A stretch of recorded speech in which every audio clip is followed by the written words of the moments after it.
Hi there, I'm Stephen W. Tayler, and this is Two Guys Talking Rush.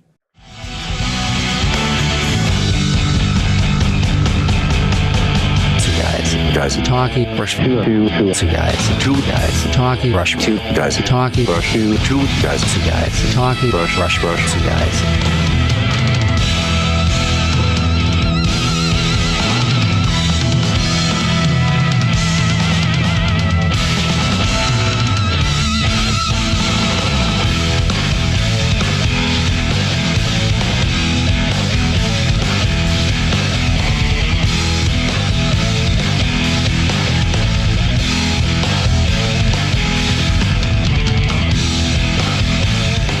And now, get ready for the Two Guys Talking Rush podcast with your hosts, John Kane and Dan Bukszpan.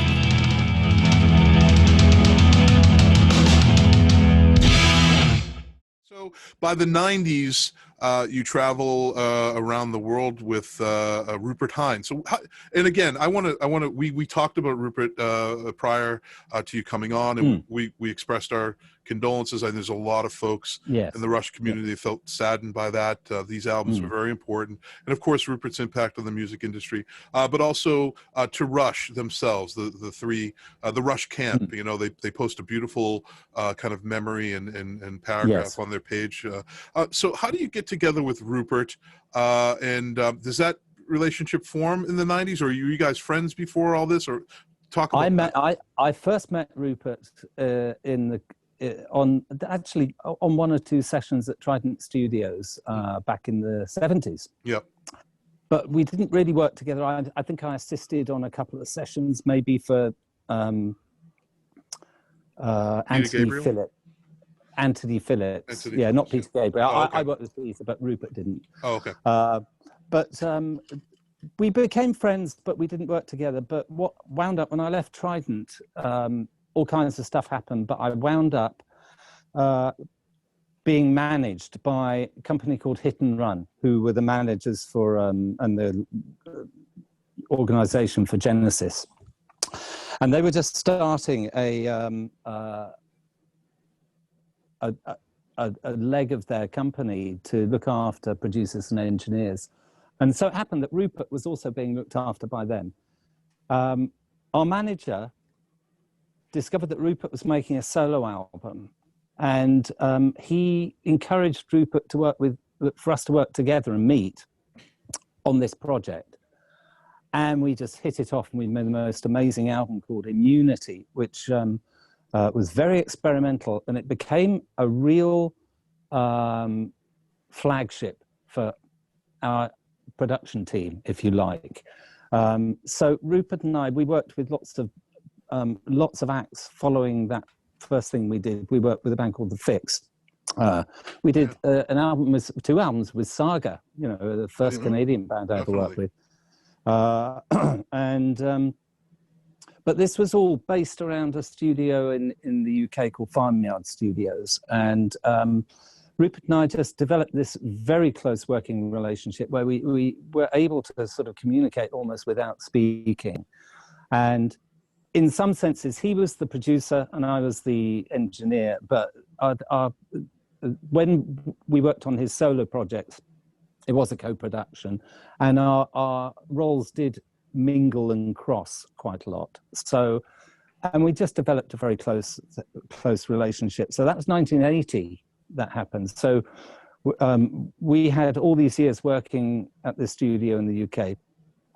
1988 was the first time that Rupert and I worked outside Farmyard, really, outside the UK as well, when we worked with Stevie Nicks in California. So that was the first time I sort of really left the comfort zone in the studios I'd worked in for years, and started working on location more, or in, you know, homemade situations, but also other studios. So 88 was the first time that Rupert and I had sort of done that, sort of moving outside of the UK. And so, you know, coming round to Rush in 1989 was still quite early in our well, quite late in our relationship to be sort of making these international moves, even though we'd had international successes, but all from the sort of very familiar home in the UK. What sort of individual was Rupert Hine? What kind of a guy was he? I hear wonderful things about Rupert. Just a great personality. But Rupert was so charismatic. He was very charismatic. He's very sort of gentlemanly, very well spoken, English. Sort of. I never knew exactly his background. He wasn't coming from an upper class background, but he came across as very sort of very middle class in a sense. Yeah. Great. He'd always been a risk taker and an experimenter, but he also had the most ridiculous sense of humor. And we just got on like a house on fire. And that really was at the center of our working relationship with all these acts we work with. Generally, the sessions were really happy, fun, daring from time to time. We'd go into areas that we weren't necessarily comfortable with, but it was always done with a sense of adventure and a sense of fun. And so, yes, occasionally we'd have the odd thing that was a bit more difficult, but I don't really remember those. I just remember all the great projects. Sure. And working with Rush was great because we all had a very similar sense of humor in a sense. So yeah.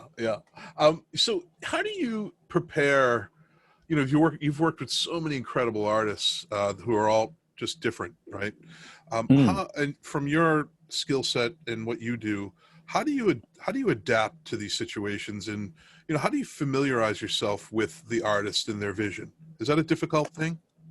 Well, it was always quite challenging for me in a sense, because the one thing, and I did work almost exclusively with Rupert Hine during this whole period, I should say. There were other bands, but Rupert and I worked on well over 100 projects together during this time.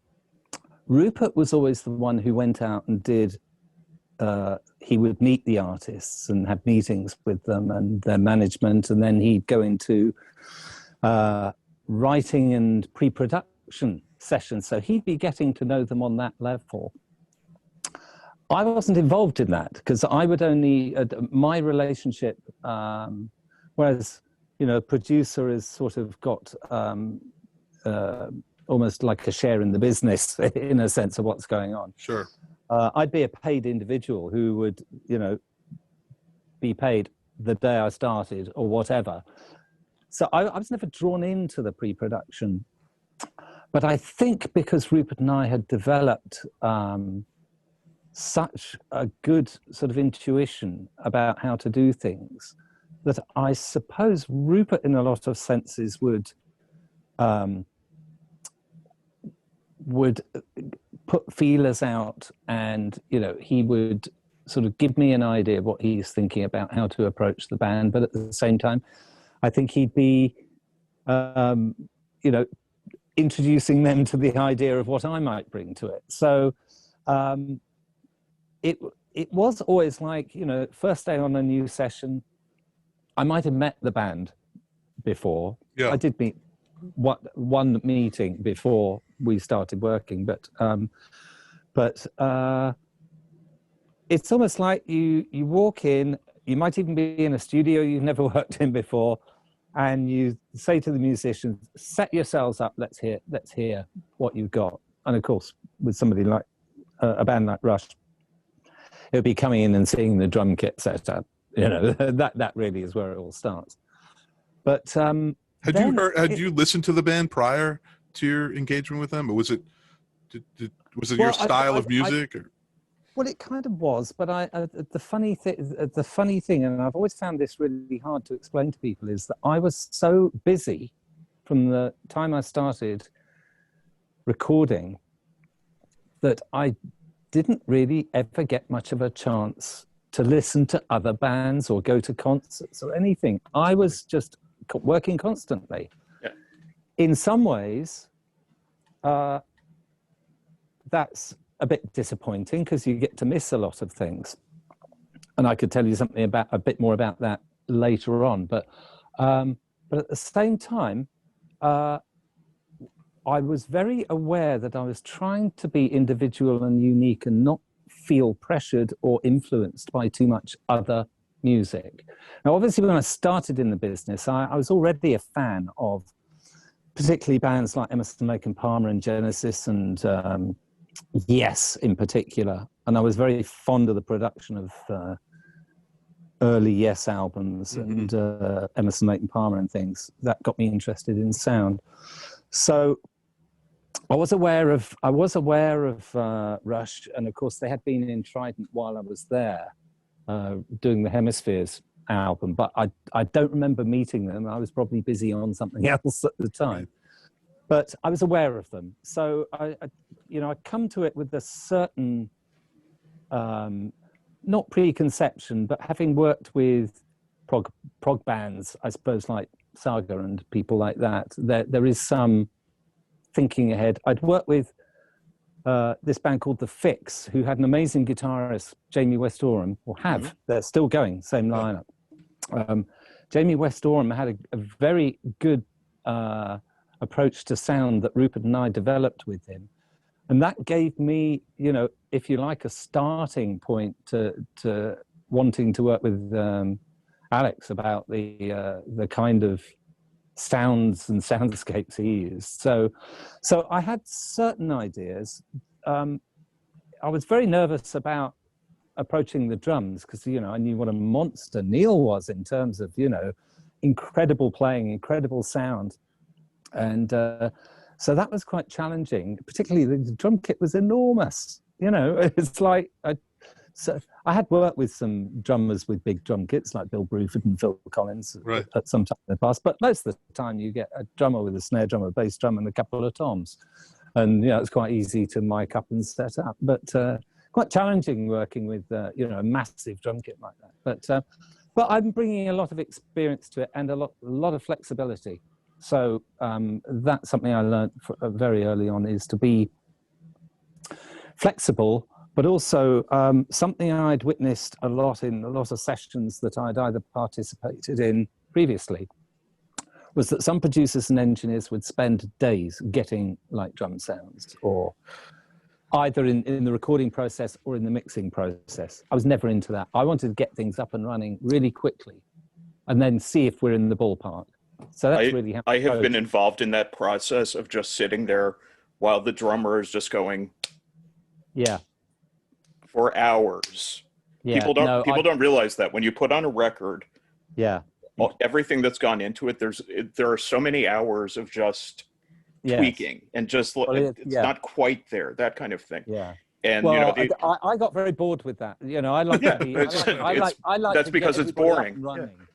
I like to get everybody up and running and excited, because I'd seen bands and band members get really frustrated and angry when somebody was trying different snare drums and different microphones and putting gaffer tape and taking days finding the right thing. Whereas for me, it was like, let's get the music going, and then we can modify it and change it bit by bit. And so that was my approach. A lot of the tweaking, I think, comes when bands go in, they're not necessarily knowing exactly what they want, and there's a lot of time spent maybe not that, maybe not. Then there are bands who come in, they know exactly what they want. And also you get people like Neil, or having worked with real personality drummers, like I mentioned, Bill Bruford and Phil Collins, they come in with great sounding kits in the first place. They sounded great out just the minute they put them up. They're just ready to go. That makes your job. That makes your job much easier. You're just trying to capture it accurately, and then working with someone like Neil, it was like I've had a very close sort of working relationship where we'd record a bit and he'd come in and we'd discuss it, and then we'd make some little changes. And so, every album's a different experience. You have to, but I have some notes here about the stylistically what Rush, and if you can, so it's we've got a foundation of why Rupert Hine asked you to join this endeavor. So we know that you guys had a relationship, and it was just a natural working. Yes. You must have just worked really well together. I'm assuming that's why he's just come on board.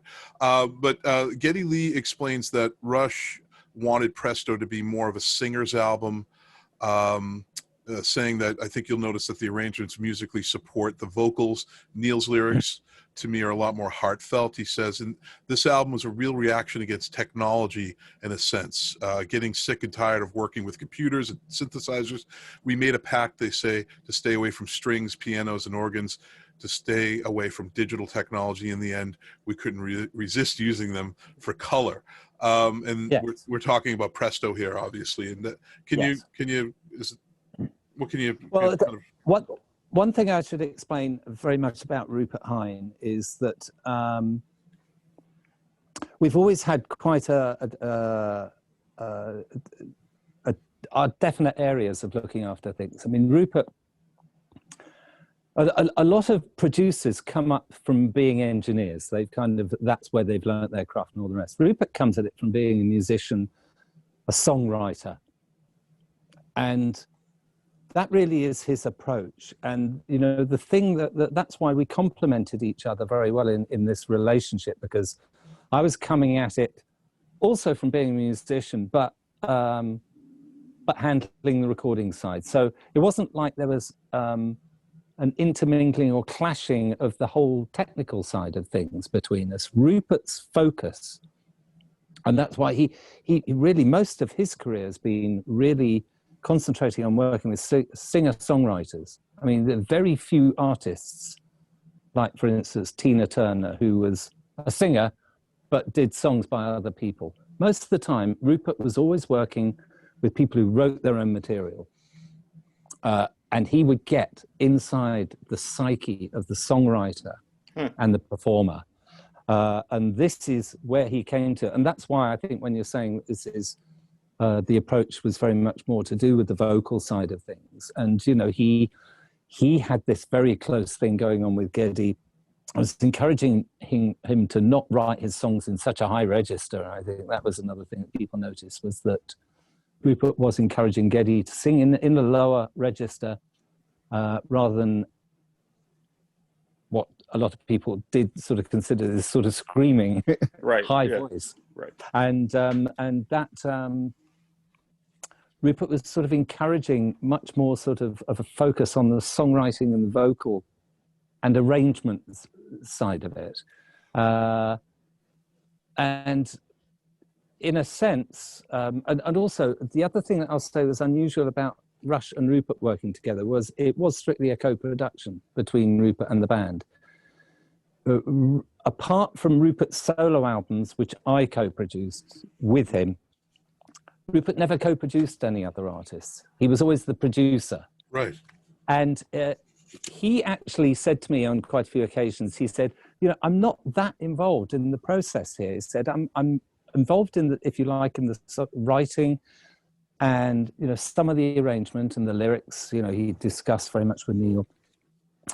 But when it came to the actual sessions, he really would rely on me to handle the recording and the capturing. And Rupert would be there as quality control, but he was a little bit less involved in the production because the guys were producing themselves.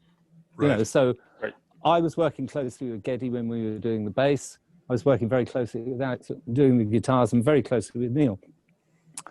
When we were doing vocals, Rupert would be more involved. But so it was, in a sense, it was quite an unusual project for Rupert and myself, where, if you like, our roles were a bit more defined than normal. Before that, with most bands, we'd be sort of just very much all working on the same thing all the time together and just bouncing ideas around. So it was an interesting thing. And so there was a great rapport between everybody in the team. Very interesting. Well, I hear after several songs had been worked out, the band feels it's the right time to present what they had to a co-producer. However, their initial choice, Peter Collins, who worked on Power Windows in '85, yes. Hold Your Fire, reluctantly declined the offer to work on Presto as he wished to produce other bands. And Rush felt confident to undertake production duties themselves, but they still wanted someone they could trust and to provide an objective point of view for their ideas. So among various candidates, English producer, songwriter, keyboardist Rupert Hine, whose experience with a variety of artists attracted the group. Peart says that he recalled the time when they presented their ideas to Hine, quote, "We were a little bemused. At the end of some of them, he actually seemed to be laughing. We looked at each other, eyebrows raised as if to say, quote, he thinks our songs are funny, but evidently it was a laugh of pleasure. He stayed to the very end." So just a kind of funny, just putting us in that place, you know, kind of building the scene. Does Rush come to you with completed songs and is everything complete by the time they reach you? Or are you in the studio with them as they're working stuff out as well? No, I have to say it's pretty much all organized. I did, when I first met Rush, I was flown over a few months before Presto, because I think Rupert had done the deal, and then they said Rupert really wanted me involved. So the band said, well, we have to meet Steve, and you must come over and look at the studios where we're going to work and all the rest. So I got flown over to Toronto, and I met with Liam Burt at Anthem Records, who then drove me out to the Chalet Studios where they were rehearsing. So that's when I first met the band, who I met for a couple of hours. I think we had a snack. I think I was allowed to sleep for a couple of hours in one of the chalets there. It was really cold, I seem to remember. I think it was snow. Then I was woken at the crack of dawn, driven to the airport, flown to Montreal to go and recce the studio, which they knew, but they wanted me to go and check it out. So I was taken up there for an hour, and then I was driven back to the Montreal airport and flown back to the UK, all in 24 hours. This was mad. Wow. But I got the impression just from meeting the band that they were pretty advanced with their direction of the whole thing. So basically, day one in the studio with Neil, he's ready to go. His drum parts are ready to go. They might have a little structure on tape already that they've done in pre-production, with either a click track or a beat or something in it that has been used for the structural build-up. And so it struck me he was incredibly well rehearsed. Knew exactly what he was going to play. So that was a very fast process. I can't quote exactly how long it took, but it was, by any band standards, getting those kind of complex drum tracks down was really quick. And then Geddy would come in and put in his full bass parts. There had been a guide bass part already. So they kind of knew what they were going to do. Guitars were a bit different in that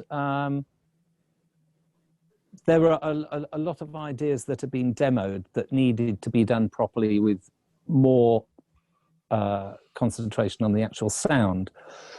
But also Alex was working in a cottage with another little recording system where he'd actually do some set pieces that we would then transfer onto the main multi-tracks.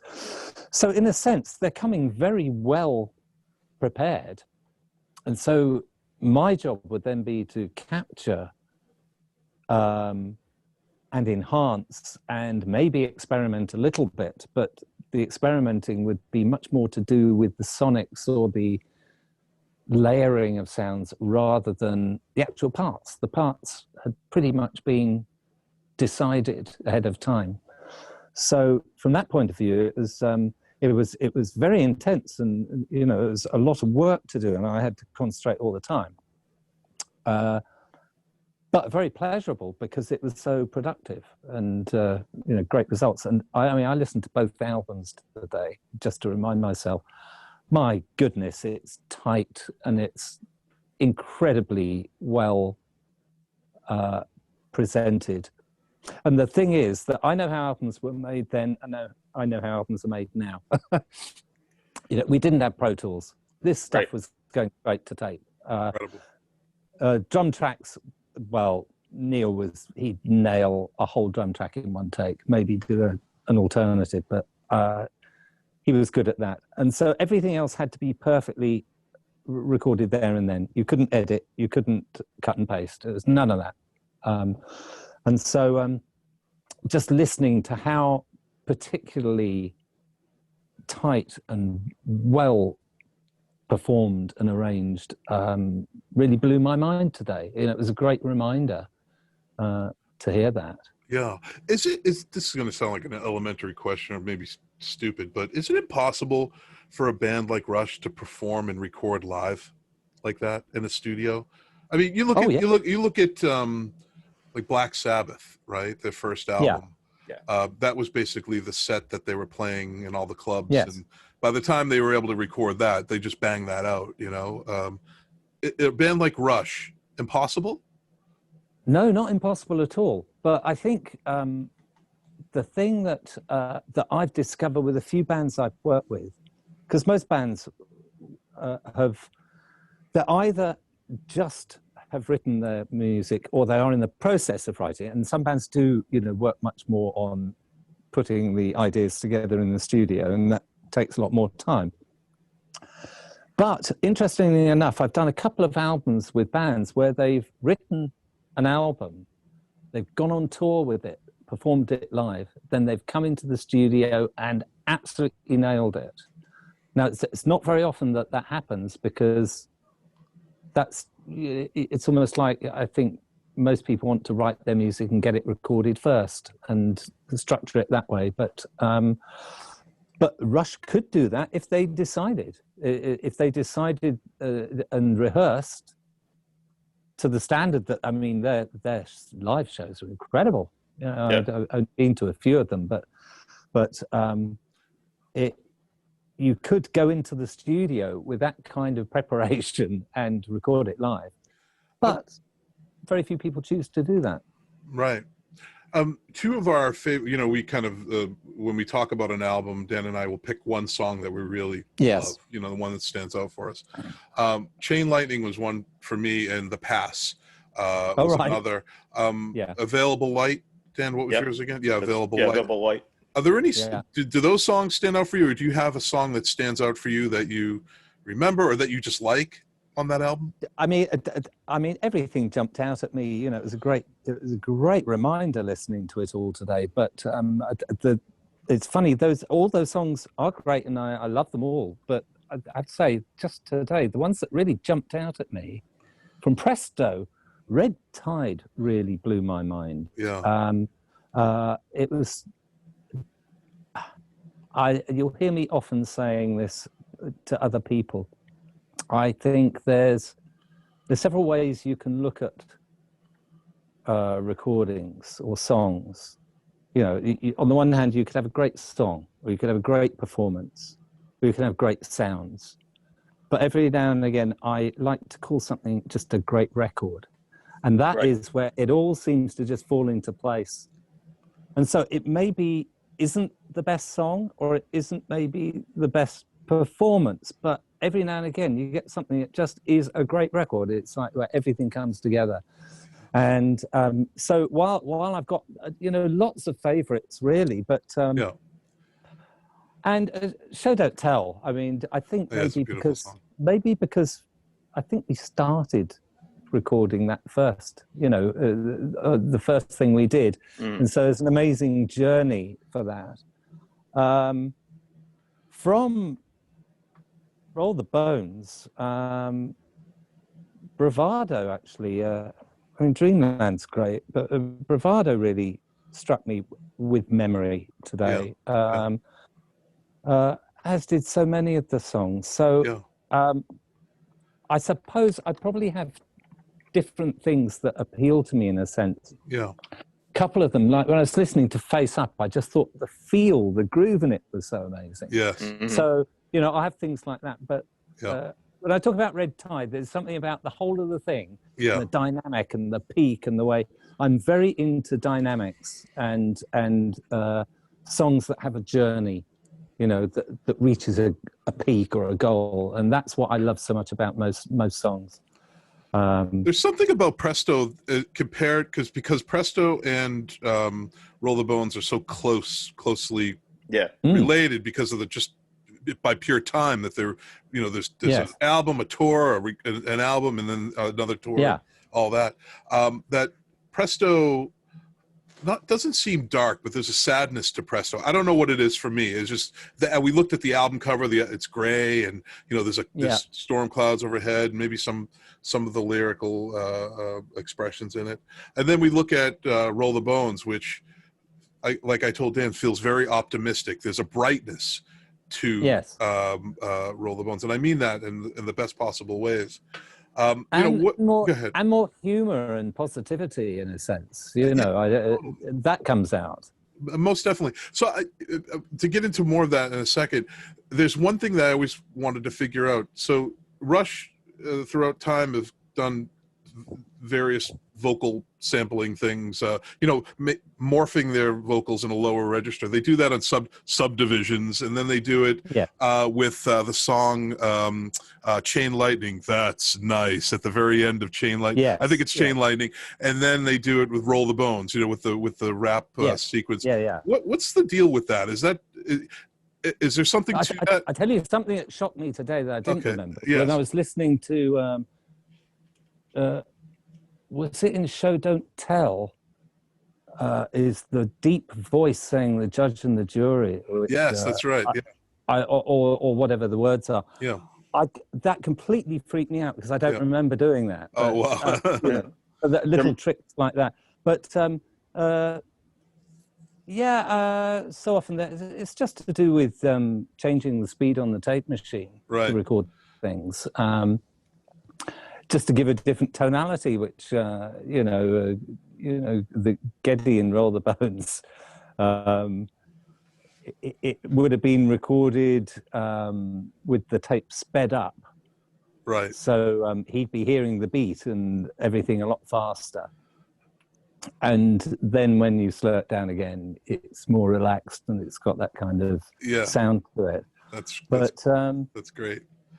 But that caused controversy, didn't it? That the rap sequence of that. I don't know. I mean, I don't know if it's controversy, but I think you're dealing with rock and roll fans essentially. You know. I'll take the bullet on this one. Ahead. Yes, there was some controversy caused. I was one of the people with whom it caused controversy. I should say though, as I said earlier in the show, I was like 21. Listening only to speed metal, and I hated everything that was not like Metallica. Of course. I get that. Some years have passed now, and you know, I've moved away from that. You know, but no, I mean, it's they made a lot of decisions throughout their career. You know, with the introduction of synthesizers, you know, they were always moving, and they always wanted to do something they had not done before. And you know, from that perspective, I can totally appreciate it because they didn't do it again either. They were just always pushing. It seemed to me, and they never want, you know. And I think a lot of fans at the time were like, "Oh man, you know, why can't they do, you know, like they were doing a few years ago, you know, with heavier guitars, and why can't they go back?" And they don't. That's the thing about them, is they don't go back ever. No, but they retain the character. Right, that's the amazing thing. That's very clever of them, and that's wonderful. Through albums that sound very different from each other. But absolutely, yeah. If you play, I don't know, like Caress of Steel, Roll the Bones, Clockwork Angels, completely different albums, but you listen to them, it's like this is clearly the same band. And not just because of the sound, but like the sensibility and and I mean, there are just so many little details to it that you don't hear in other people's music, or you rarely hear in other people's music. But Rush they also had a sense of humor too, and that you know. This is one thing that really just sort of dominates so many projects I've done. Well, some of my favorite projects of all time, where you're living in each other's pockets during the making of an album. And if you all get on, it's really good. You know, it can be a bit difficult because, you know, you work in a place like Moreton Heights, the studio, so you're living and working in the same place with the band. And so it's important that you get on. But the fact is that if you like, the five of us, you know, the band, Rupert and myself, one thing that was quite interesting, we all had our birthdays within a very short period of time. I think during the making of Presto, we all celebrated our birthdays. But I'm closer to, I think Rupert was a bit older than them. I'm a bit closer to the guys in age-wise. But we just had hysterics most of the time. You know, you probably think things are deadly serious a lot of the time. No, they're famously funny guys, and absolutely. Anyone who has any familiar, I mean, even just as a fan listening to the music, there are just little things here and there that you notice, and I've seen some of their filmed things as well. Which are ridiculous. No, I mean the temptation is to file them alongside, like, you know, like you were talking about Emerson, Lake and Palmer before. Yes. Not a band I associate with humor, I would say. No. Yes, You're right. I do not associate with humor, but these guys had it in spades, and it never really affected the music. It was never to the detriment of the music. The humor was there, it was in the right place, but it was never goofy. You know, it was never like, oh, that's stupid. Why would they do that? Yeah, I mean, maybe there was like one or two missteps over 41 years, but I mean, that's great. You know, I mean, I would love to have made only 2 mistakes in 41 years of my life. That would have been nice. Yeah. So, Stephen, any lasting memories of this experience with Rush for the Presto album in the studio? And did you end up going on tour at any time with them, or go visit them on a show? No. I've visited a couple of shows, one in both in London actually over the years. I think one was at the Wembley Arena maybe, and more recently at the O2, which would have been about 10 years ago, I think. No,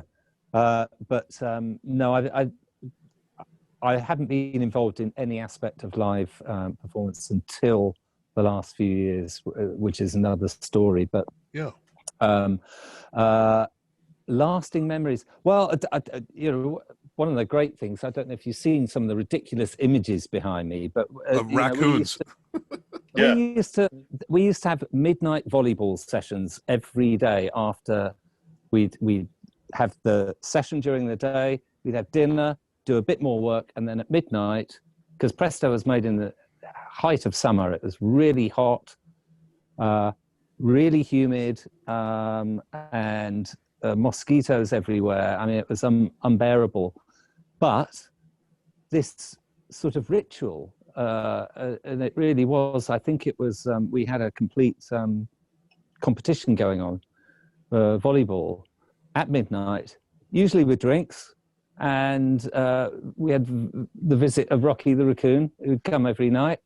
And so, I mean, ridiculous things like that. I mean, I suppose my best memories aren't so much to do with the recording; they're just to do with the people and the personalities and the lovely environment of doing it. And basically, in the studio, maybe I would see things a bit differently to how Rupert Hine would, but I've got my head down, concentrating, and quite a lot of the time that's all I'm aware of. You know, there might be all kinds of things going on around me, but really, it's hard to pick out any particular thing. They just were amazing experiences, lovely people, very professional, great music, and great results. You know, I just bring no egos. Yeah, no egos at all. No, and. A funny moment. Sorry, am I boring you yet? Absolutely not. I feel like I'm rambling. I can feel like we're going to get 10,000 more listeners just because of this episode. So. Yeah, Rush fan. Are you kidding me? Yeah, we want this. We want these stories and all your recollections and everything. We want this. How many listeners do you usually get? Well, Six. we're gonna get. I'm kidding. No. Yeah, We'll and it's 7. it's our family. Our family. Yeah, my mom loves it. Now, what was I going to say? I forgot what I was going to say now. Give me a minute. Yes. I'm sure I had something important to say then. Seemed like you had a little story to tell us. I think I did, and I've lost it. You have to ask me something else. You had apologized for rambling after you were about to start it, so maybe that puts it'll come back. Here, well, it'll come back. I have a question in the meantime. Go for it. Rick Wakeman once said, "Never believe credits on an album. They're all political." To what degree is that true with producers and engineers? Because it sounded like you and Rupert were very intertwined in the way that you worked, and the way that you worked with the band also. And you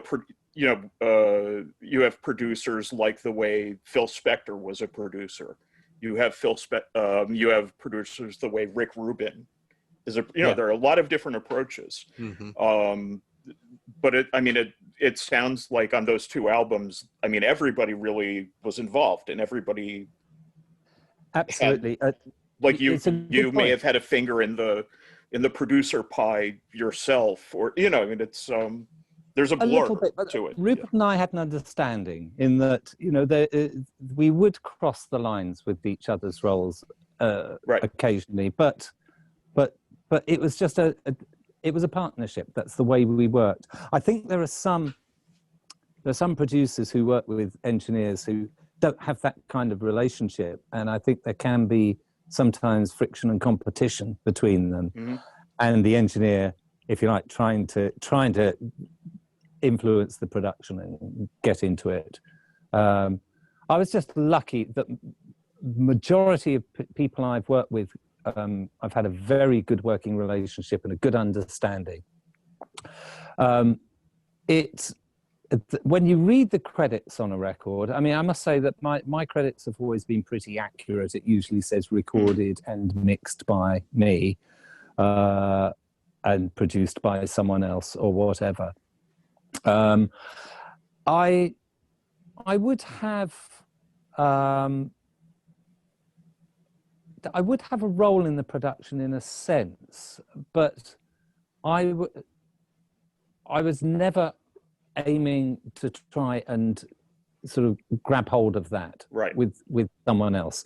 I produce I produce things these days in my own right, or I co-produce with artists. But I think sometimes whatever Rick Wakeman's saying might just have to do with, we hear stories of uncomfortable situations in the studio, and I can't imagine what it must be like these days with this very typical method of record making in the sort of current pop business in America, where you have dozens of writers or people taking production credits. Somebody who's given a drum beat. Somebody who's given a drum beat wants a production credit, along with 10 other people, and you've got 20 writers. I've always worked on projects where the roles are very clear, and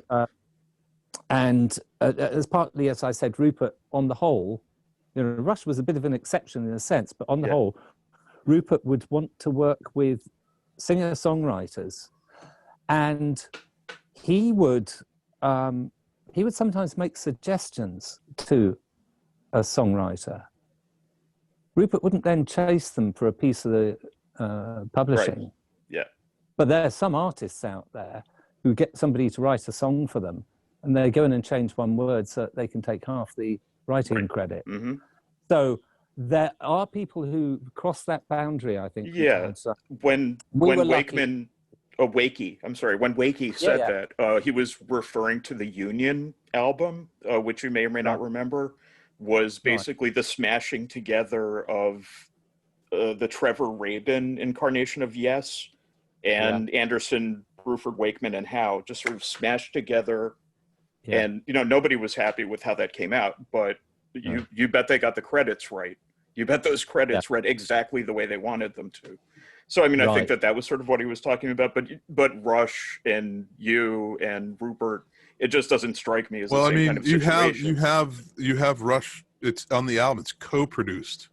Yeah. Yes. Right? So those lines have been clearly defined. Absolutely. Yeah. Because, I mean, obviously, we've had people like Terry Brown in the past would be involved in the production and the engineering. Right. Do you know what I mean? Yeah. With Rupert, we had to sort of define our roles. And sure. Yeah, no, it's accurate. It's very accurate. And Rupert, would admit to so rarely wanting to co-produce. Yeah. In that sense, he liked to collaborate with the artist, but this was an exception. It was a very wise choice because in a sense, his role was a little less pressured than on many other projects we worked on together. So Presto is in the can. You guys part your ways. Is there any indication that that there might be another album coming up, and that you and No, but that's just reminded me of what I was going to say. Go for it. Was what an important period this was in. For me and Rupert, not only in our professional lives, but our personal lives, were in complete change during this period.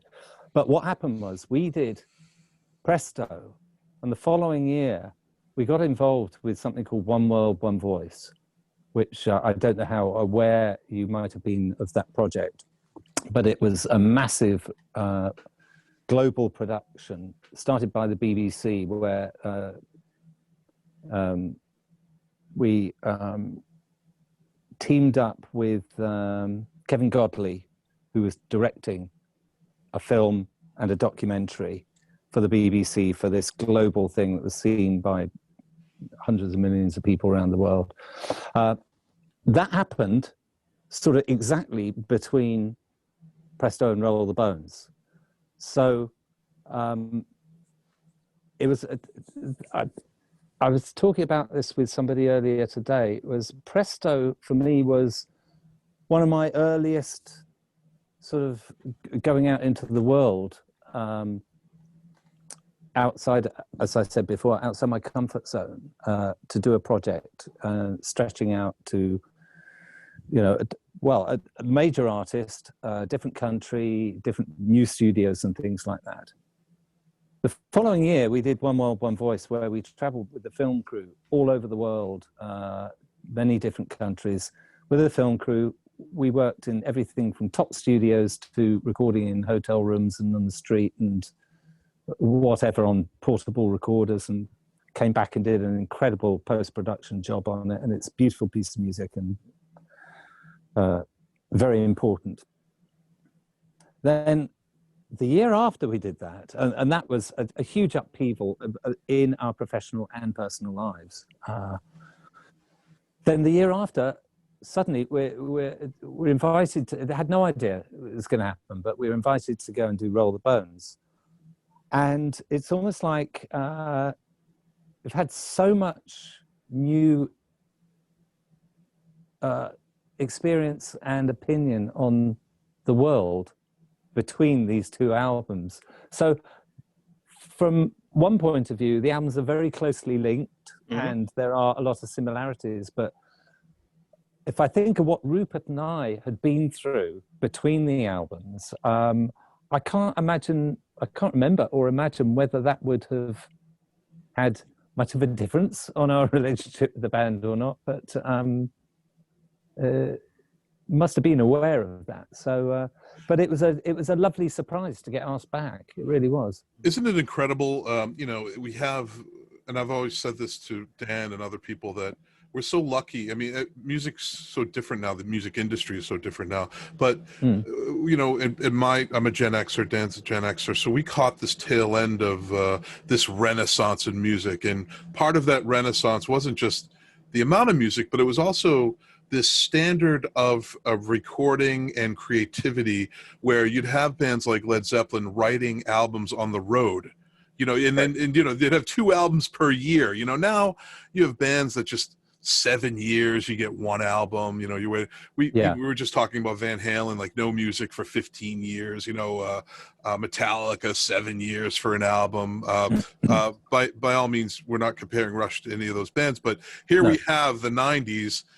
You know, we have the creation of an album, the recording of the album, the tour of the album, then a new album. And then we have two albums that are so closely related by time, but are so distinctly different. And that level of creativity to make them different and make them so unique and so hugely unique is incredible to me. I see a lot of consistency, at least in the sound, between the two of them at the same time, though. Like, they're not like, they're different, but I mean, they're different, but they're not like radically different from each other. No, it's the same approach. Right, yeah, exactly. But, you know, for the type of experience that you said you had between the albums, you know, where it was like this kind of sea change in a way. But then you come back and you have your way that we do things, and, you know, and it's just, you could just get right back into it. That's a sign, I think, of a really good working relationship with people, where you just, it's like, you know, the cliche of, you know, getting back on your bicycle. You just, absolutely. I mean, but the one thing that Rupert and I, that we never tried to just have a formula or a standard way of doing things. Although when we work with the same act, whether it was the Fix or Rush, there would be continuity between projects. That's more what I meant. It's not not like they're a carbon copy of one another or anything, but there's definitely like a through line between the two of them. Oh, I feel that, definitely. Alex's guitar sound also on both albums, it was really funny, and I don't even know if this relates to it. It was really funny that you mentioned the Fix, because there are a few things on both albums that he does that reminded me of the Fix, and I don't know if that's just coincidence or if that was something that, you know, that was consciously intended, or it just happened and I'm the only person who heard it. I don't know, you know. But that's what's great about it, is we can sit here and talk about it for the next hour. Exactly. I mean, there could be influences there, you know, either influences in how he approached playing something, or maybe even how I treated the sound. Who knows? You know, those things do happen. But in general, you know, you might be carrying forward some thoughts and ideas, but the one thing I've never wanted, and I'm sure Rupert didn't either, was never wanted to be pigeonholed. You know, we didn't just want to become the prog rock producers or the whatever. So that's why our careers have been incredibly varied and diverse and fascinating and challenging and interesting. You know, it's kept me excited over the years to be doing stuff now that, you know, that's really, really new and I've never done before. So, you know, I'm very lucky in that sense. I feel a bit sorry for people who just become expert at one genre or one particular production style, because you have to feel they must get jaded at some point. You know, there are a lot of artists who I think sort of operate on the give the audience what they want kind of a strategy. There's a place for that. You know, I mean, like I love AC/DC, for example, and those, I would say those are pretty consistently sounding albums, you know, but it's not boring. Somehow they're able to be very straightforward, and there's nothing wrong with it. With Rush, I think there's just the expectation that each thing is going to be a little different from the last thing, which to me, that's a great expectation. If people believe that, you know, that your breadth is enough and that you're such a sponge for outside influences that might be, you know, that maybe a lot of other bands wouldn't touch, you know? You can talk about the Fix and Rush. There are not, you know, there are not a lot of other like legacy rock bands that you can talk about that would touch on that, or the Talking Heads, or, you know, there was, or Weather Report, that, you know, there were, whatever it was, they were just always trying, like, more, give me more of that, give me more of that. They had this like bottomless appetite for, you know, what can we do that's new? What can we assume next? And that's why it was interesting. That's why it mattered to me. Yeah.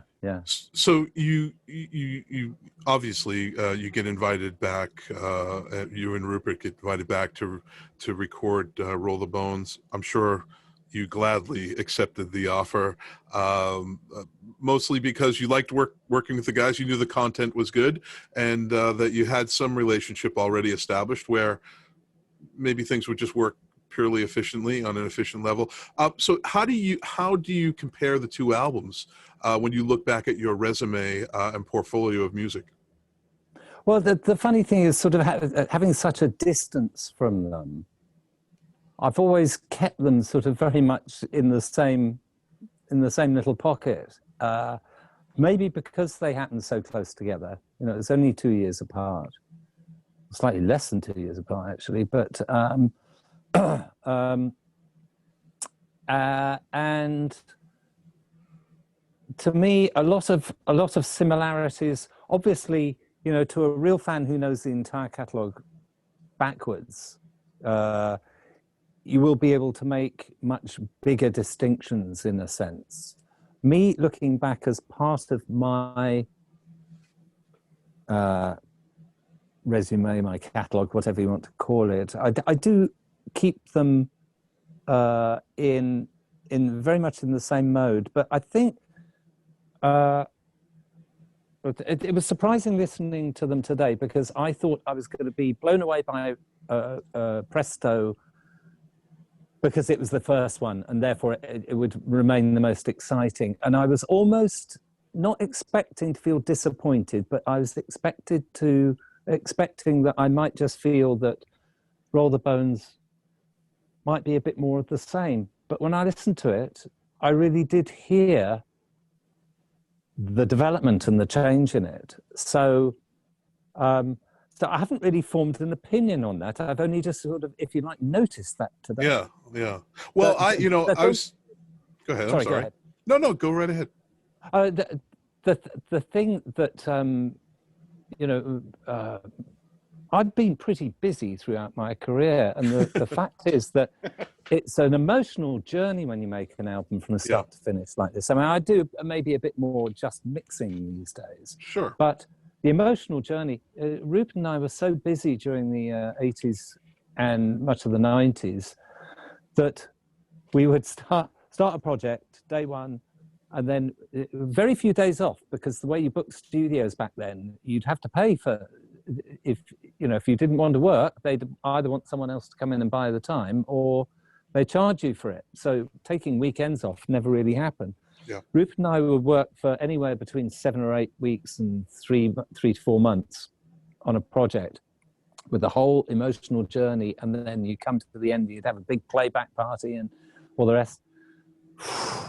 And then the next week we'd start all over again with someone else. Now, I'm not saying, I mean, that's a wonderful life to have had. It's quite emotional, and but it does mean that sometimes you move on, and it might be quite a long time before you go back and actually recognize what you've done in the past. And I do it from time to time with certain key albums. And I can't go back and listen to everything I've ever done over and over again, but there are key albums, and these do form part of that.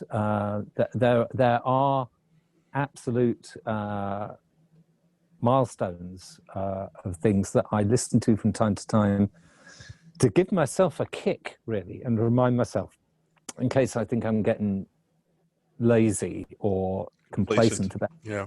Well, I'm a painter. I studied painting, and I certainly don't look at my paintings every day. You know, you kind of move on. Right. You hope to sell them, right? Well, here's some fun facts about the recording of Roll the Bones. If there's any inaccuracies, let me know. But just to jog your memory, and I'm sure our fans like this stuff. Well, here it took between 9 and 10 weeks to write and rehearse for the album, and 8 weeks to record it. The album displays a change in the group's sound, which had started on Presto, with a reduction in keyboards and a return to guitar-driven songs. The writing sessions for Presto had involved just bass, guitar, and vocals, which contributed to the style shift, and the group continued with this approach for Roll the Bones. The majority of the arrangements worked out at the writing stage remained unchanged, which allowed the group to use the demos as a guide for recording, done by transferring the completed demos to 24-track and re-recording the parts. The vocals were recorded in England. Rush wanted to continue to work with Hine due to his accomplished songwriting and yourself. The feedback he gave their songs and his ability for the group to achieve a looser sound than previous albums.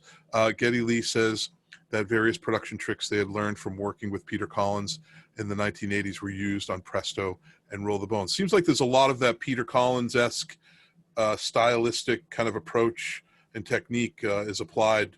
It stuck with them for some reason. It comes up a lot. Lee used 2 different wall basses on the album. He liked the mid-range and rich bottom end sound, which the fact that he did not have to add much equalization. He first learned of the instrument when the band were recording in England and knew that bassist Percy Jones used one on Brand X albums, of which he was a big fan. Yeah. I mean, all that I've read all that stuff, and that all sounds pretty accurate. I mean, the one thing I don't know, the way I remember what happened on Roll the Bones, it was the middle of winter, and our first week recording, and it might have even been the first day. I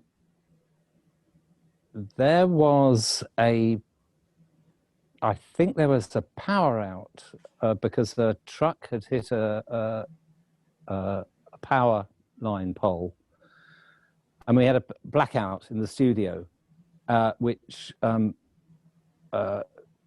destroyed the Mitsubishi digital multi-track tape machine. It needed a new power supply or new parts, and because it was very deep winter. There's a lot of snow up in Morin Heights, and we're at Le Studio now. We're at Le Studio. Right? At Le Studio, doing the first day or first couple of days of basic tracks. Right. Power out, took out the tape machine, so we couldn't record anything. And Neil was raring to go, and I believe. It took 8 days to get the tape machine fixed. So Neil would come in every day and run through his parts. I mean, he could still listen to them. We just couldn't record them on a multi-track. I remember him getting frustrated and angry. And 10 songs, I think, on Roll the Bones. Yes. So he would rehearse them, and maybe we'd make a reference onto a stereo tape or adapt or something. But anyway, eventually they came and repaired the machine. And Neil came in and nailed all his drum parts in a day and a half, which kind of freaked Geddy out, because Geddy was thinking he got another week or so before having to do the bass parts. And suddenly, so after all that, they'd allowed 10 days for the drums. And I think after 9, having lost 8 days, suddenly we're back on schedule, or even ahead of schedule. It was ridiculous. Neil was so together. That's absolutely nuts. I've never heard of anything like that happening, ever. No, and he, there was something to do with the energy and if you like, the frustration that just meant he came in and really nailed those drum parts. So mostly in one take, so. It's so sad that we don't have Neil Peart in our lives anymore. I know. It's terrible. No. So we have a couple of favorites on the album. You mentioned one that you recall is Dreamline. What was your favorite, Dan, again? Dreamline, right? On Roll the Bones? On Roll the Bones, yeah. Yeah, Dreamline, yeah. Dreamline, yeah. Dreamline, yeah. It is. And that comes up a lot. In fact, Rush play that a lot as their show opener on several tours since then. What do you remember about that song? I mean, and if you like it personally, maybe if there's anything you can share about that. Oh, well, I mean, there's something about using the sound effects on there to set the mood as well, the drive past and everything. Yeah. It's the energy. It's such a great album opener. Mm-hmm. I can't recall anything particular about the recording process. That's the sad thing. I really can't focus on anything. It's too much of a blur. But sure, it's a long time ago. But sometimes in the mixing, I just have such a great moment when the mix comes together, and I'm sure that I probably would have mixed that track first. Yeah. So that would have been a very exciting way to start. Yeah, and I mentioned to you before that, coming from a fan perspective, because the show is for fans, and we are fans, that this album for myself came at a time of much distress, and sort of, this is, I've heard so many fans say this about Rush, that Rush have helped them in many ways, spiritually, personally, excuse me, and this album was that for me. It came at, I was around 21 years old when this album came out.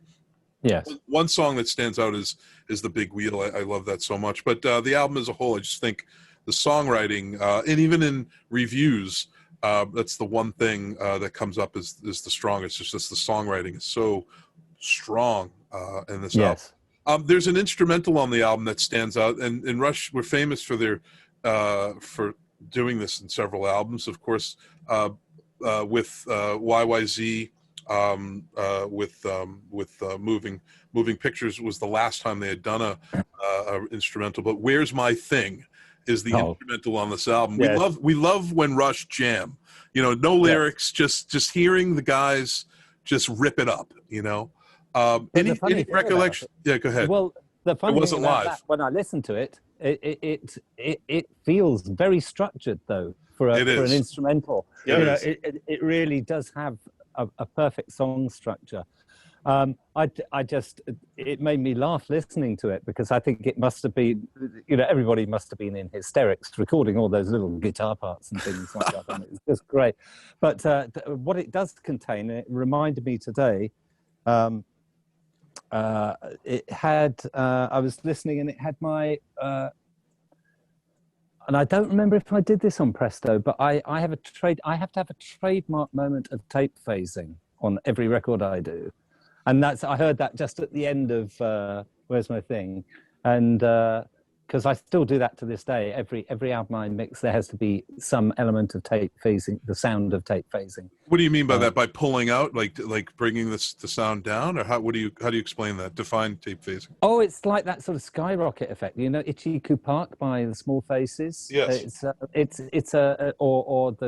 There's a very famous moments of it in various records, but it's a sound where you have sound on two tapes going out of time with each other, and it causes a whooshing sort of rocket effect. And it's I wish I could just demonstrate. Was that in Dreamline? Did you do that in Dreamline as well? No, Where's My Thing? No, it's only in Where's My Thing. Oh, well, okay, all right. Dreamline was actually a sound effect of driving past, but this tape phasing thing, you'll probably recognize it if you listen to it. It's a kind of whooshing sound that comes on a drum roll near the end. Yeah, incredible. But that's your signature. It's the lucky charm. Rupert and I also had another lucky charm that we hid on every production we did, but can you reveal that? That's no. Okay, all right. It's a little musical phrase that's hidden in every production. We're gonna have to do some digging. I've no idea if it's on the Rush. Okay. I couldn't tell you where. I don't remember all of them. No. Some records I hear it on, but. That's a whole other show episode, Stephen. That's a whole other episode. Yeah. Easter eggs. Exactly. So for Roll the Bones, did you do you think at the end of this you were more satisfied with the outcome of Roll the Bones compared to Presto when you finish and wrap up, and or did you give it any thought? No, not really. I think I was just delighted as usual. It's very satisfying to finish projects like that where at the time everybody seems very happy. That's it's horrible to get to the end of something and feel disappointed in any way. But I've had a very lucky path through the music industry in that the majority of things I've done have ended with a bang, you know. And what I do miss, in a sense, and it really hasn't been like this for a long time, but certainly not now in lockdown, is so often you get to the end of a project and you would have a playback party. You'd invite everybody into the studio, you'd turn up the sound really loud, and you'd just play it, and everybody would get completely excited. And I can't really remember it's been a long time since I feel I've done that. It might have been New York in 2000 with Suzanne Vega, 2001. Yeah. That I can remember a gathering of people in the studio, champagne, and, you know, turn the lights down and turn the music up. A rap party, right? Sort of a rap party. Absolutely a rap party, Yeah. but for, you know, all the close people involved. Yeah. You know, that just doesn't really happen these days. You send out the final mixes to everyone on, you know, as a file, and they listen to it, and you occasionally have a playback, but the process, and I mean, that's the other thing, is the process of mixing back then. You'd work on a track until it was finished, and then you'd move on to the next track, which is kind of good in a way, but these days you can endlessly, if you work like I do now in the box, so everything is recallable in an instant. I like that from the point of view that you can get a great sense of continuity through a project by working on all the tracks all the time, rather than concentrating on one, finishing it, concentrate on the next one, finish it. So, you know, the methods of putting things together has changed, but maybe something has been lost at the same time, though. You know, I mean, I'm not one for saying talking about the good old days, actually, because I know a lot of people from my generation do say, oh, you know, things ain't what they used to be, and I remember the good old days. And the thing is, it's my whole journey through technique and sound and methods and all the rest. I've loved every minute of it, and I still think that you know, I'm just as enthusiastic and amazed about what can be done now as I have been throughout. Mm-hmm. And I'm always open to new methods. You know, if somebody wants me to go in and work on analog tape machines with a old-fashioned console with no automation on it, I'd enjoy that just as much. I enjoy capturing things on small devices and playing with them. I like working in top studios or in my very sophisticated Pro Tools rig. I love it all, you know, and also I think it's in the end it's down to the content. Right. And you know, and the attitude to putting the content together is everything, you know. So yeah, you know, I didn't mean it like everything was better in the past and everything now is terrible.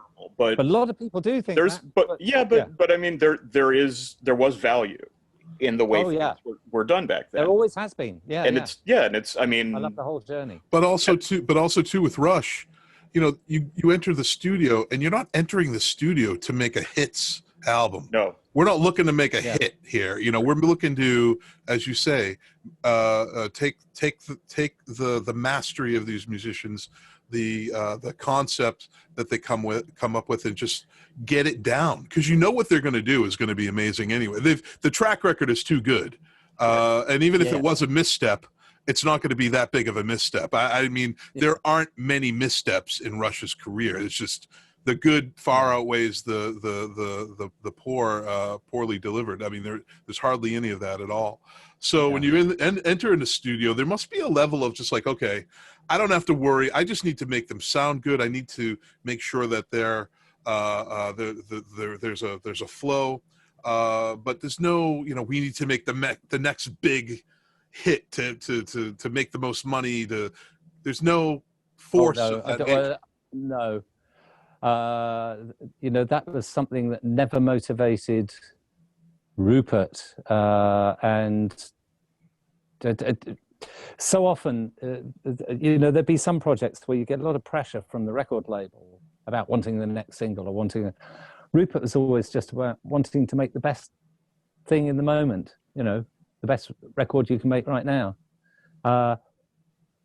We weren't trying to deliberately make hits or anything like that. So that's a good attitude to have, because the thing is, nothing ever really turns out how you expect it to anyway. Right. Mm-hmm. Sometimes it's the last track you threw together as a B-side that suddenly become, as at the last minute, suddenly becomes the massive, right, thing. Nobody expected that, and that happens so much. And sometimes not having any pressure from the commercial world or the record label or investors or whoever it is, sometimes the less pressure is, the more chance you have of creating something totally unique.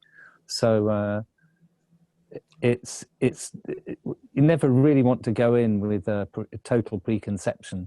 It always struck me as really weird when people would want to chase that kind of thing too, because whether it's going to become a hit or something like that is completely out of your hands.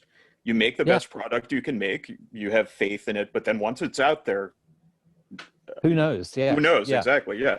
So it just always seemed when the industry became like much more about chasing hits and trying to find a formula, I could see there was like, okay, that we're moving towards the iceberg now, and this is not good. That's the anomaly about Rush. They still, no matter what product they put out, they still filled stadiums, and they still did well on the charts, because they had a legion of fans behind them waiting. Right. What was their hit single? What was their dance hit? Yeah, right. It never happened. Well, you're in the studio, and Moving Pictures is recorded there, correct? Their biggest, that's their biggest album ever. I mean, was there any sense of pressure to make the next Moving Pictures album? I mean, I think I might have felt a little bit nervous on day one. Knowing that I was like the new boy, and I think the owner of the studio had seen knew the band, and they'd been there many times before, and all the rest. No, it was a nice environment. Everybody made us feel very comfortable and at home. So, and the three guys, Larry, Alan, JJ, and Jack Secret, they were so lovely as well, as part of the gang when we were doing the recordings. So, I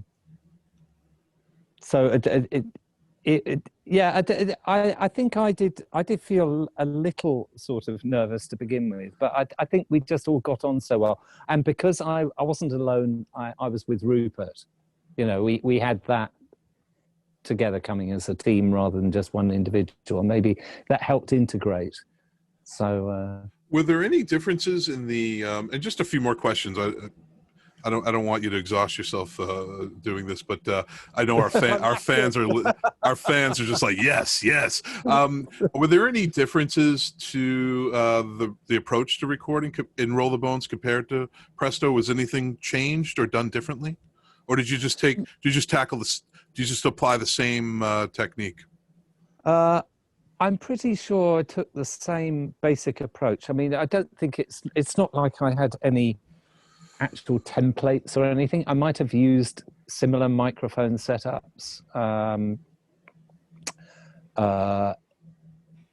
I can't speak for... I remember recording the bass was very simple, particularly on Presto. I think Geddy used one bass, one little tiny amplifier, and we just took two signals, the direct signal and the signal from this not very loud amplifier. And of course it ended up sounding amazing, but and then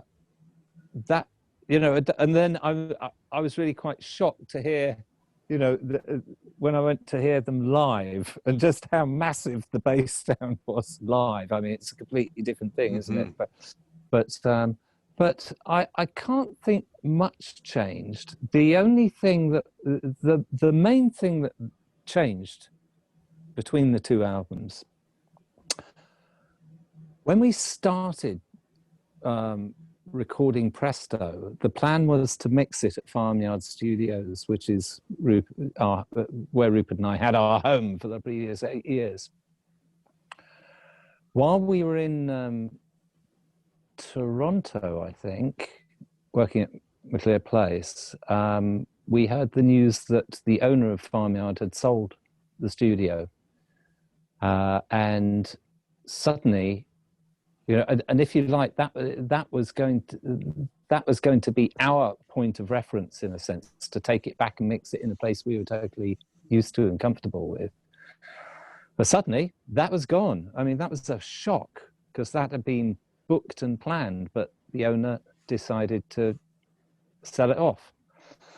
So Rupert and I had to make a decision about choosing a studio to do the mixing, because the schedule demanded it, and we, you know, had to be the minute we got back to the UK. And that's when, for some reason, we were sent details about at the time, the brand new Metropolis Studios, which had not really had any sessions there, but it looked great on paper. It had a good pedigree of people who were involved in putting it together, people who came from other studios and were trying to do something new. So we were one of the first sessions in Studio B at Metropolis, when they only at that point had Studio A and B, 2 studios. After that, they built 3 more and developed much bigger. And I developed a very strong working relationship with Metropolis over the 90s. But the big difference when we came to do the mixing of Roll the Bones was that we had, I'd mentioned that the previous year we had worked on this BBC project, the One World, One Voice. And we'd been mixing in a studio, No Mist Studios, which just had the most amazing sounding control room, the speaker system, and we'd had a wonderful experience mixing One World, One Voice there, and it was very successful. So suddenly we're actually in a different studio on a different console, but that didn't massively change the outcome.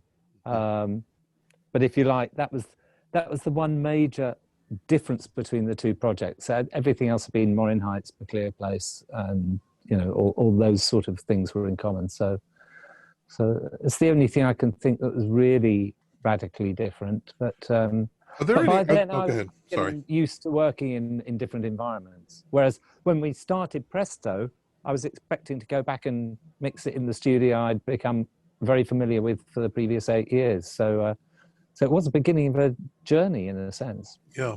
Is there anybody that you wanted to work with that you never got a chance to work with in your career? Was just somebody, a band, an artist? You've worked with so many, but was there one artist that you really would have loved to work with? Do you know, I haven't really thought about that, because, you know, I had this astonishing opportunity to get involved with Kate Bush 10 years ago. And, you know, it's been a large part of my last decade, which was amazing. But I've been very lucky to work with so many of the people. I mean, the funny thing is that the ridiculous thing, I was talking about my early days at Trident.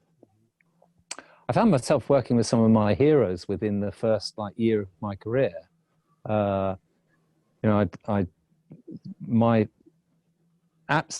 was a huge fan of Yes and Genesis and Emerson, Lake and Palmer. And, you know, within the first year of my engineering and mixing career, I'd worked with Phil Collins and Bill Bruford, you know, amazing. And also, you know, hands-on projects with people like John McLaughlin and all the rest. I guess the answer is no. I can't think. I'm trying to, you know, I've worked with Peter and Gabe, and sometimes I've discovered that sometimes it's not, you know, sometimes you don't want to meet your heroes. Although I've been very lucky. Just about every hero I've ever had has been an absolute delight to work with. But I hear some people saying, or, I really like that guy until I worked with him. And I haven't any, well, maybe one or two tiny stories like that, but that's so insignificant. But Sure. I have had such wonderful experiences working with people who aren't famous and aren't well known. But I just take every project as an experience and an opportunity. And I'll probably think of somebody I might want to work with after the event. Yeah, when we're done, we'll think. I can't off the top of my head think. So we leave the 90s, we leave Rush behind, and you obviously continue on. So tell us and tell our fans, what you've been doing since Rush and as of late. What are you doing these days? Right. I'll try and make this concise. I mean, Sure. funnily enough, the 90s were an interesting time in that I felt that Rupert Hine's involvement with artists became a bit more focused on the idea of singer-songwriters rather than bands. And so we had a fairly big hit with a guy called Duncan Sheik, who did that one song, Barely Breathing, which was a big hit. But Rupert started to get involved with slightly more eclectic and varied singer-songwriters. And as I said, we ended up working with Suzanne Vega in 2000. But Rupert also, he moved to America around 2000, and I was working less with him during these times since he became more involved with America, because they couldn't always get me to go out and work on projects over there, because he ended up either staying there for long periods or living out there. So my 90s, I ended up doing a lot of very diverse mixing for record companies in London, and I started to work in Italy quite a lot. And I was working with various things, and also starting to write and get involved in experimental projects. When we come to the 2000s, things actually went a bit quiet in a sense, and there were, for many years, there weren't any projects with Rupert at all, and he wound up, in fact, moving on from production in recent years, the last 10 years, really. But I started to get a bit more involved with, as I say, writing my own material and experimenting. And I've had a long-standing relationship with Howard Jones, working on a lot of his earlier records. But I started to get involved with slightly more interesting things with him, creating visuals for some of his live shows. And, I started doing some 5.1 mixing with him in the 2000s. And so it was almost like I was looking for different areas to move into. And I'd say the last 10 years have been, in one sense, the most intriguing and fascinating period of my entire career, because I've moved into the creation of visual works, sound art, my own compositions, and getting back into performance. I've worked with Kate Bush and wound up working on her live performances, a run of 22 shows in London, where I was her dedicated live sound engineer, just working on her voice and effects. I had the contents of more than most studios just for her voice. Wow. On the side of the stage. Wow. That was a totally new experience for me. I've been looking for different things, but one of the most recent things, and I've done lots of quite eclectic and different albums. I mean, working with Kate Bush was probably the most sort of mainstream, in a sense, thing, although you can't really call her mainstream. She's no, you always, can't. No. No, no, not even a little most bit. well known, I should say. Most well known. But the last few years, apart from writing and creating my own works, I've started to work extensively in remixing particularly in surround sound, classic albums. Oh, nice. For box sets. And the main thing I've worked on over the last 2 or 3 years has been the back catalogue of Bebop Deluxe, who made 6 albums in a very short period of time in the mid-70s. And I'm sort of working my way through that. Number 5 is about to be released. And I have also, and there's one I'm bound to not talk about it, but a really incredible back catalogue of a hugely influential group that hopefully will come out next year, that I've just remixed their back catalogue. And various new things. So, funnily enough, I've been busier during the lockdown. I don't know why it's just people have suddenly maybe started to need to work more on recorded stuff that needs production. Well, people are preparing for non-lockdown. So this is the time to get hunkered down and do the work. And exactly. we're all getting ready to be free again, right? At some level. But there are many projects waiting to come out that I'm not allowed to talk about, and several. Can you talk about them anyway? I'm just kidding. I'm sorry. No, I know. I'm sometimes bound by NDAs, unfortunately. Oh no, I know. Just when you say I'm not allowed to talk about it. I know. That's all anyone wants to hear about. I know. It's strange in this day and age when so many artists are wanting on social media to reveal what they're doing every minute of the time on the project. And I get so often involved, I can talk about them a little bit now that I've done them, but like when I was working on Kate Bush projects, I wasn't even able to say I was working on her projects until they were released. And I think there's something quite special about that, just not being able to say something. But it does mean that there have been periods in my career where people have wondered what the hell I've been doing for the last 18 months because I haven't been able to talk about it, but I've been busy, That's funny. So where can people find out more about what you do and what you're doing now? Do you have a website? Do you have a place where folks can learn more about you? I have a couple of involvements with websites. I mean, funnily enough, the place where I do most sort of hint in very small ways about what I'm up to is Facebook. Just my personal page, Stephen W. Tayler. Okay. But there's StephenTayler.com, which has some background on me.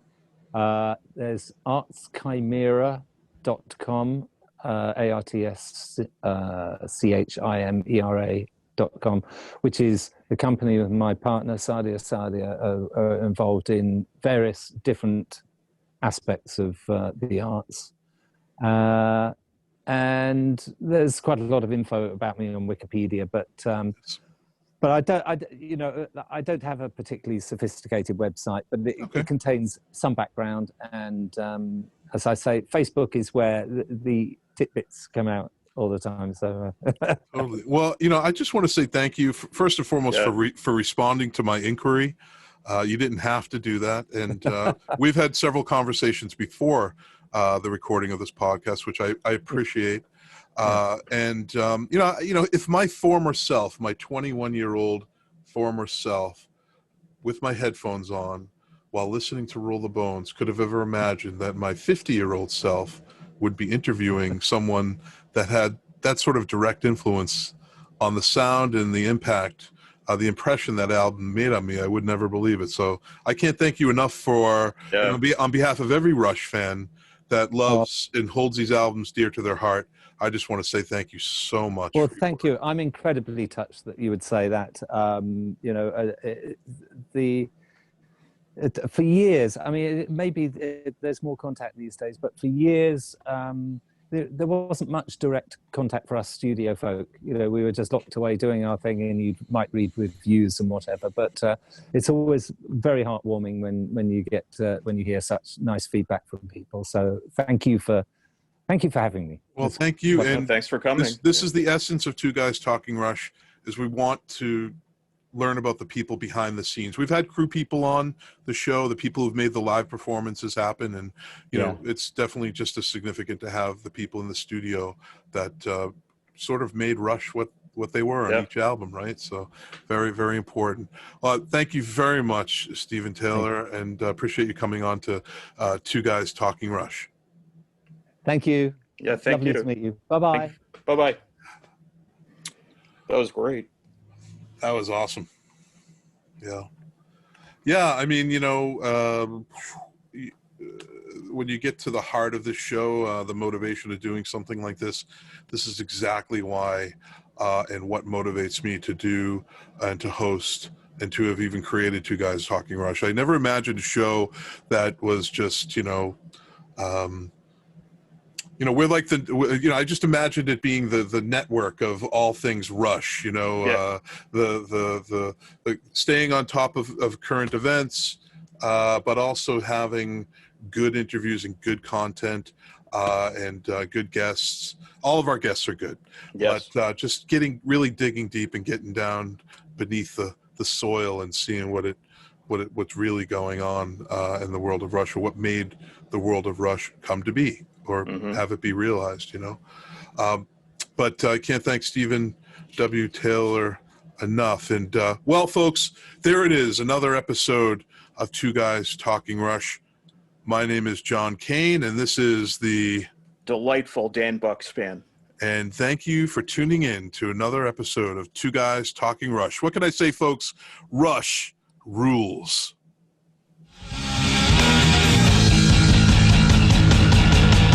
Two guys talking Rush. Two guys talking Rush. Two guys talking Rush. Two guys talking Rush. Two guys.